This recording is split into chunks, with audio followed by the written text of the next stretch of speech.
asalaamaaleykum mbokk yi tey la gaawu ñaar fukki fan ak juróom ci Saabaan muy weeru baraxlu ci atum junni ak ñeenti téeméer ak ñeent fukk ak ñeent ci gàddaay yonente bi sallallahu alayhi wa sallam dëppoo fukki fan ak juróom-ñett ci weeru mars ci atum ñaari junni ak ñaar fukk ak ñett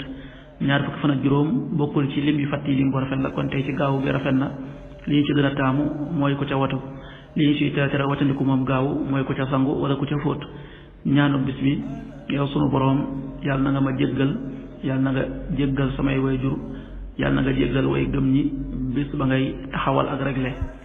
rabbana axfir lii wali walidayya walil muminina yawma yaqumul xisaab rabbana axfir lii wali walidayya walil muminina yawma yaqumul xisaab xadiisu bis bi yonente bi sallallahu alayhi wa sallam nee na képp koo xam ne fenal na ma te tey ko na waajal ak jekkiwaayam ca sawara xadis bi Buxaari nettali na ko qaala rasulullahi sallallahu alayhi wa sallam man kadaba alayya mutaamida falyatabawwa maqaadahu min annaar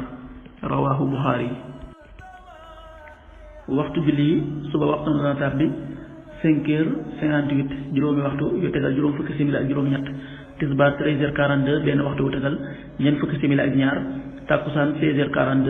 ñeenti waxtu yu tegal ñeent fukki simili ak ñaar timis 19h19 juróom-ñaari waxtu yu tegal fukki simili ak juróom-ñeent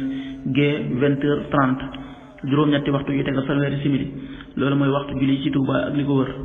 bu fekkee nekkoo Touba soo ko féetee penku ñaar fukk ak juróom-ñaari kilomètre yu ne wàññil benn simili soo ko féetee sowwu ñaar fukk ak juróom-ñaari kilomètre yu ne yokkal benn simili soo ko féetee gànnaar wala Saloum téeméeri kilomètre yu ne yokkal benn simili jant bi dana fenk 7h13 juróom-ñaari waxtu yu tegal fukki simili ak ñett di so 19h15 juróom-ñaari waxtu yu tegal fukki simili ak juróom yàlla nanu yàlla nangul ca nangul leen amin